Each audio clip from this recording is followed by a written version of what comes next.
Jack the Ripper terrorized East London for 12 weeks in 1888 and targeted prostitutes living and working in one of London's poorest crime districts, Whitechapel. Jack the Ripper was also known as the Whitechapel Murderer. His 5 known victims were Mary Ann Nichols, Annie Chapman, Elizabeth Stride, Catherine Eddowes, and Mary Jane Kelly. The victims sometimes had their throats slashed and internal organs removed. It is unclear if the 5 known victims are the Ripper's only victims. Whitechapel was a densely populated area, but most of the killings happened within a few streets of each other, as well as on weekends and public holidays. The Ripper either could have been a local who worked regularly, or he was an educated, upper-class man, possibly a doctor, who targeted victims in a lower-class neighborhood. The Ripper was suspected of being a doctor because the mutilation of his victims appeared to suggest he was surgically trained. Hundreds of letters were sent to law enforcement and the media over the course of the murders. Even though the police never figured out exactly who he was, there were definitely suspects. A 100% match to Aaron Kosminski by way of his oldest brother's great-great-granddaughter, who provided a sample for comparison.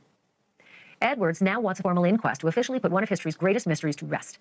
And though it is far too late for Kosminski to pay for his crimes, you might be comforted to know that he did end up locked up for the rest of his life in a mental asylum, being treated for schizophrenia.